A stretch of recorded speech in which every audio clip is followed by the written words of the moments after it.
பழைய நினைவுகள் அப்படியே போகுது. என்னுடைய அன்பு மாணவன் மதன முனியப்பன் இங்கே உட்காந்துருக்கான். அங்கே பாருங்க, அவன் நடித்த அந்த சாக்ரட்டிஸ் சிவாஜி கணேசனுடைய வசனத்தை அவன் நடித்து கிட்டத்தட்ட ஒரு 15 முதல் பரிசை இந்த மரியன்னை மேல்நிலை பள்ளிக்கு வாங்கி கொடுத்த ஒரு பெரிய நடிகர் திலகம். அவன் பேசிதான் எனக்கு சாக்ரட்டிஸ் வசனத்தை பேசணுங்கிற ஆசையே வந்துச்சு. ஏதென்ஸ் நகரத்தில் எழில்மிக்க வாலிபர்களே, ஓடி வாருங்கள் ஓடி வாருங்கள், வீரம் விலை போகாது விவேகம் துணைக்கு வராவிட்டால், தீட்டிய வாளில் தினவெடுத்த தோள்களிலே தூக்கிய ஈட்டி மட்டும் போதாது வீரர்களே, இதோ நான் தரும் அறிவாயுதத்தை ஏந்தி கொள்ளுங்கள்.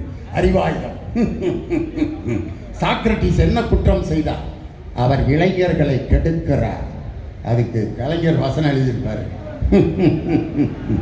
நான் என்ன பருவ விருந்தளிக்கும் பாவையா, இல்லை வாலிபருக்கு வலை வீசும் விலை மாதா, ஒரு கிழவன் எப்படியப்பா இளைஞர்களை கெடுக்க முடியும் அப்படின்ட்டு அவன் நடித்த நடிப்பு.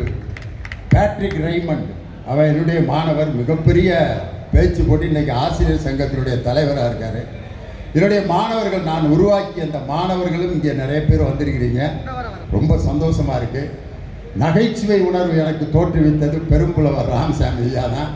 எந்த நேரமும் இலக்கண உணர்வோடு இருக்கக்கூடாதுங்கிறதுக்கு ஒரு உதாரணம் சொல்லுவார். ஒரு பையன் நடந்து போயிட்டு இருந்தான், ஒரு மாடு அவனை முட்டிருச்சு. உடனே மாடு என்னை முட்டுது, மாடு என்னை முட்டுதுன்னு கத்தியிருக்கான். தமிழையா வந்து மாடு முட்டுது அப்படின்னு சொல்லக்கூடாது, நிகழ்காலம் முட்டுகின்றது, கிரு கின்று ஆனின்று, நிகழ்கால இடைநிலை, மாடு முட்டுகின்றது. மாடு முட்டுறப்ப எவனாவது இலக்கணம் பேச முடியுமா ஐயா? அதுக்கப்புறம் ஐயா போயிட்டு இருந்திருக்காரு, ஐயாவை மாடு முட்டிருச்சு. ஐயா வந்து மாடு முட்டுதுராட்டே மாடு முட்டுதுரான் இருக்காரு. பையன் வந்துட்டான், ஐயா மாடு முட்டுகின்றது, கிரு கின்று ஆனின்று, நிகழ்கால இடைநிலை. அதனால் எந்த நேரமும் இலக்கணத்தையே நம்பி இருக்கக்கூடாது. மக்கள் எதை எதிர்பார்க்கிறார்கள் என்பதை மேடைக்கு போனோன்னா 5 நிமிஷத்தில் நீ கண்டுபிடி, அப்போதான்டா நீ சிறந்த பேச்சாளராக வர முடியும்னு சொல்லி நான் ஆசிரியராக வந்த பிறகு ரஜினிதாசன் ராமசாமி ஐயாலாம் பட்டிமன்ற பேச்சாளர்கள். அவங்க போக முடியாத ஒரு மேடைக்கு நான் போனதுனால தான் இன்னைக்கு பட்டிமன்ற பேச்சாளராக நடுவராக நான் மாறினேன். என்னுடைய முதல் மேடை வந்து திண்டுக்கல் மேட்டுப்பட்டி சர்ச்சு, வியாகுல அன்னை ஆலயம், கிறிஸ்மஸ் விழா. ஐயோ ரொம்ப நேரம் ஆகிப்போ, சாரி. அவர் சாலமன் பாப்பையா நடுவர். நான் முதல்ல தலைப்பு என்னென்னா, இயேசு செய்தது சமய புரட்சியா சமுதாய புரட்சியான்னு. நான் சமய புரட்சின்னு பேசினேன். நான் முத மேடைக்கு பாப்பையா நடுவர்னா என்ன ஆயிருப்பேன், வேட்டியை கட்டிட்டு போய் இந்த பட்டிமன்றத்தின் நடுவர் பாலம்மன் சாப்பையா அவர்களேன்ட்டேன். அவர் தம்பி என் பேரை ஏயா மாற்றினாரு. அதோடு எனக்கு கைகாலெலாம் நடுங்கி சமய புரட்சிக்கு பதிலாக சமுதாய புரட்சி, சமுதாய புரட்சிக்கு பதிலாக சமய புரட்சின்னு ஒளறி தள்ளி, அப்போ பட்டிமன்றம் முடிஞ்சோன்னா சாப்பிட கூப்பிட்டாங்க. ஃபாதர்லாம் இட்லி சிக்கன் வேறு. அந்த சிக்கன் ஃபாதர் வைக்கிறப்ப எனக்கு எப்படி கேட்குதுன்னா, நீ கிழிச்ச கிளிக்கு கோழி வேறையாக அப்படின்னு சொல்கிற மாதிரியே இருக்கு. ஆனால் அப்படிலாம் சொல்லலை அவர். எனக்கு அப்படி கூனி குறுகி வேர்த்து போய் உட்காந்துருந்தேன்.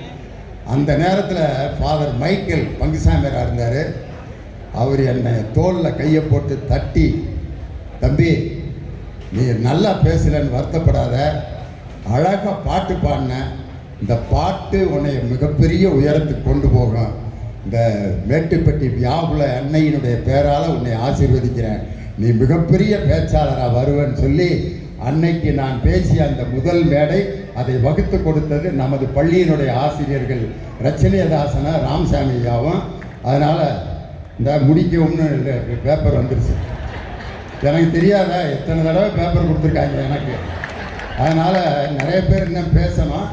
அதனால் என்னுடைய அனுபவங்கள் நிறையா இருந்தாலும் அதுவும் பாருங்கள் எவ்வளோ நாகரிகமாக எழுதி கொடுத்துருக்காங்க. விரைவாக முடிக்கவும் அப்படி எழுதி கொடுப்பாங்க. இங்கே வந்து ப்ளீஸ் எண்டு, தயவு செய்து முடியா அப்படின்னு சொல்லியிருக்காங்க. இதுக்கு மேலே நான் பேசிகிட்டு இருக்கிறது நல்லதில்லை.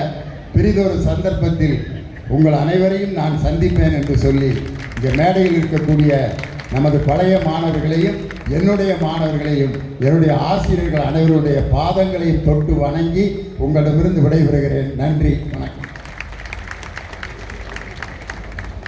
நகைச்சுவை உணர்வு